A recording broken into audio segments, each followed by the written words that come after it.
ನಮಸ್ಕಾರ ಸ್ನೇಹಿತರೆ, ನಾನು Mamata. Welcome back to my YouTube channel. ಎಲ್ಲರೂ ಹೇಗಿದ್ದೀರಾ? ಐ ಹೋಪ್ ಎಲ್ಲರೂ ಚೆನ್ನಾಗಿದ್ದೀರಾ ಅಂತ ಭಾವಿಸ್ತಾ ಬನ್ನಿ ಹಾಗಿದ್ರೆ ಇವತ್ತಿನ ವಿಡಿಯೋನ ಶುರು ಮಾಡೋಣ. ಇವತ್ತಿನ ವಿಷಯ ಏನಪ್ಪಾ ಅಂತಂದ್ರೆ ಗೃಹಲಕ್ಷ್ಮಿ ಯೋಜನೆಯ 19 ಹಾಗೆ 20ನೇ ಕಂತಿನ ಬಗ್ಗೆ ಮಾಹಿತಿ ಇರುತ್ತೆ. ಹಾಗೆ ಗೃಹಲಕ್ಷ್ಮಿ ಯೋಜನೆಯ ಹೊಸ ಒಂದು ಅಪ್ಡೇಟ್ ಬಂದಿದೆ. ಅದು ಏನಪ್ಪಾ ಅಂತ ಅನ್ನೋದ್ರ ಬಗ್ಗೆನೂ ಕೂಡ ಇವತ್ತಿನ ವಿಷಯದಲ್ಲಿ ತಿಳಿಸ್ಕೊಡ್ತೀನಿ ಸ್ನೇಹಿತರೆ. ಆ ಅಪ್ಡೇಟ್ ನ ಮಾಡಿಸಿಲ್ಲ ಅಂತ ಅಂದ್ರೆ ನಿಮ್ಗೆ ಗೃಹಲಕ್ಷ್ಮಿಯ 19ನೇ ಕಂತಾಗಿರ್ಬಹುದು ಇನ್ನು ಮುಂದೆ ಹಣ ಬರೋದಿಲ್ಲ. ಆ ಅಪ್ಡೇಟ್ ಮಾಡಿಸಿದ್ರೆ ಮಾತ್ರ ಹಣ ಬರುತ್ತೆ ಅಂತ ಹೇಳ್ತಾ ಬನ್ನಿ ಹಾಗಿದ್ರೆ ವಿಡಿಯೋನ ಶುರು ಮಾಡೋಣ. ಅದಕ್ಕಿಂತ ಮೊದಲು ಯಾರ್ಯಾರು ನಮ್ಮ ಚಾನೆಲ್ನ ಸಬ್ಸ್ಕ್ರೈಬ್ ಮಾಡ್ಕೊಳ್ದಿರೋ ವಿಡಿಯೋನ ನೋಡ್ತಾ ಇದ್ದೀರೋ ಅವರೆಲ್ಲರೂ ಕೂಡ ಚಾನೆಲ್ನ ಸಬ್ಸ್ಕ್ರೈಬ್ ಮಾಡಿಕೊಂಡು ವಿಡಿಯೋನ ನೋಡಿ. ಹಾಗೆ ಯಾರ್ಯಾರು ಚಾನೆಲ್ನ ಸಬ್ಸ್ಕ್ರೈಬ್ ಮಾಡಿಕೊಂಡು ನೋಡ್ತಾ ಇದ್ದೀರೋ ಅವರೆಲ್ರಿಗೂ ಕೂಡ ನನ್ನ ಹೃದಯಪೂರ್ವಕ ಧನ್ಯವಾದಗಳನ್ನ ತಿಳಿಸ್ತಾ ಬನ್ನಿ ಹಾಗಿದ್ರೆ ಇವತ್ತಿನ ವಿಡಿಯೋನ ಶುರು ಮಾಡೋಣ.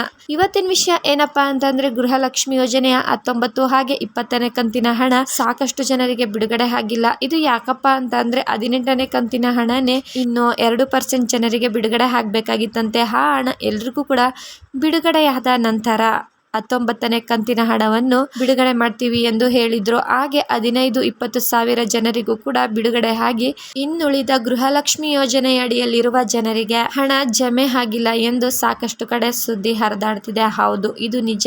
ಯಾಕಪ್ಪ ಅಂತಂದ್ರೆ ಏನಾದ್ರೂ ಟೆಕ್ನಿಕಲ್ ಇಶ್ಯೂಸ್ ಇದೆಯಾ, ಇಲ್ಲ ಅಂತಂದ್ರೆ ಹಣ ಜಮೆ ಆಗುತ್ತಾ ಅಂತ ನಾವು ಚೆಕ್ ಮಾಡಿ ನೋಡಿದ್ದೇವೆ ಎಂದು ರಾಜ್ಯ ಸರ್ಕಾರ ಈಗಾಗಲೇ ತಿಳಿಸಿದೆ. ಇನ್ನು ಆಗಿದ್ರೆ 19ನೇ ಕಂತು ಯಾವಾಗ ಬರುತ್ತೆ, 19ನೇ ಕಂತು 20ನೇ ಕಂತಿನ ಹಣ ಬಂದೇ ಇಲ್ವಲ್ಲ ಅಂತ ನೀವು ಕೇಳೋದಾದ್ರೆ 19 ಹಾಗೆ 20ನೇ ಕಂತಿನ ಹಣ ಬಂದು ಇದೇ ಮೇ ಇನ್ನೊಂದು ವಾರದೊಳಗೆ ಅಂದ್ರೆ 20ನೇ ತಾರೀಕಿನ ಒಳಗೆ ಬರುತ್ತೆ ಎಂದು ಗೃಹಲಕ್ಷ್ಮಿ ಯೋಜನೆಯ ಅಡಿಯಲ್ಲಿರುವ ಎಲ್ಲಾ ಫಲಾನುಭವಿಗಳಿಗೂ ಕೂಡ ಮಹಿಳಾ ಮತ್ತು ಮಕ್ಕಳ ಅಭಿವೃದ್ಧಿ ಇಲಾಖೆಯಿಂದ ಲಕ್ಷ್ಮಿ ಹೆಬ್ಬಾಳ್ಕರ್ ಮೇಡಮ್ ಅವರು ಸಿಹಿ ಸುದ್ದಿಯನ್ನು ನೀಡಿದ್ದಾರೆ ಸ್ನೇಹಿತರೆ. ಹಾಗಿದ್ರೆ ಹಣ ಬರುತ್ತಾ? ಹೌದು ಸ್ನೇಹಿತರೆ, ಹಣ ಬಂದೇ ಬರುತ್ತೆ. ರಾಜ್ಯ ಸರ್ಕಾರ 18ನೇ ಕಂತನ್ನು ಯಶಸ್ವಿಯಾಗಿ ಅಂದ್ರೆ 36,000 ಹಣನ ಗೃಹಲಕ್ಷ್ಮಿ ಯೋಜನೆಯಡಿಯಲ್ಲಿರುವ ಒಬ್ಬರು ಸದಸ್ಯರಿಗೆ ಅಂದ್ರೆ ಒಬ್ಬರಿಗೆ 36,000 ಹಣನ ನೀಡಿದೆ ಸ್ನೇಹಿತರೆ.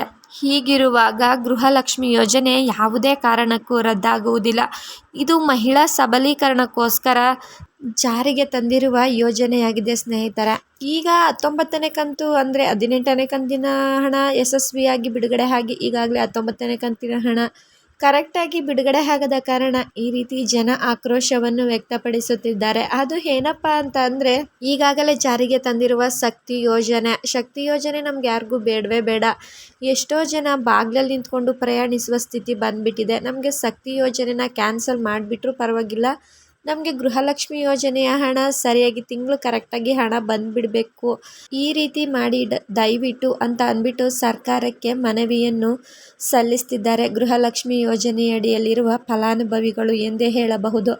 ಈ ವಿಷಯನ ತಿಳಿದ ಸಿದ್ದರಾಮಯ್ಯ ಸರ್ ಏನಪ್ಪಾ ಅಂತ ಹೇಳಿದ್ದಾರೆ ಅಂತ ಅಂದ್ರೆ CM ಸಿದ್ದರಾಮಯ್ಯನವರು ನಮಗೆ ಈ ವಿಷಯ ಗಮನಕ್ಕೆ ಬಂದಿರಲಿಲ್ಲ, ಆದಷ್ಟು ಬೇಗ ಇನ್ಮುಂದೆ ಹಣ ಕಾಲಕ್ಕನುಸಾರವಾಗಿ ಅಂದರೆ ತಿಂಗಳು ಸರಿಯಾಗಿ ಹಣ ಬಂದ್ಬಿಡಬೇಕು, 5ನೇ ತಾರೀಕಿನ ಒಳಗಡೆ ಗೃಹಲಕ್ಷ್ಮಿ ಯೋಜನೆಯ ಹಣ ಕರೆಕ್ಟಾಗಿ ಎಲ್ಲರ ಖಾತೆಗೂ ಜಮಾ ಆಗುವಂತೆ ಮಾಡ್ತೇವೆ ಎಂದು CM ಸಿದ್ದರಾಮಯ್ಯನವರು ಗೃಹಲಕ್ಷ್ಮಿ ಯೋಜನೆಯಡಿಯಲ್ಲಿರುವ ಫಲಾನುಭವಿಗಳಿಗೆ ಸಿಹಿ ಸುದ್ದಿಯನ್ನು ನೀಡಿದ್ದಾರೆ ಸ್ನೇಹಿತರೆ.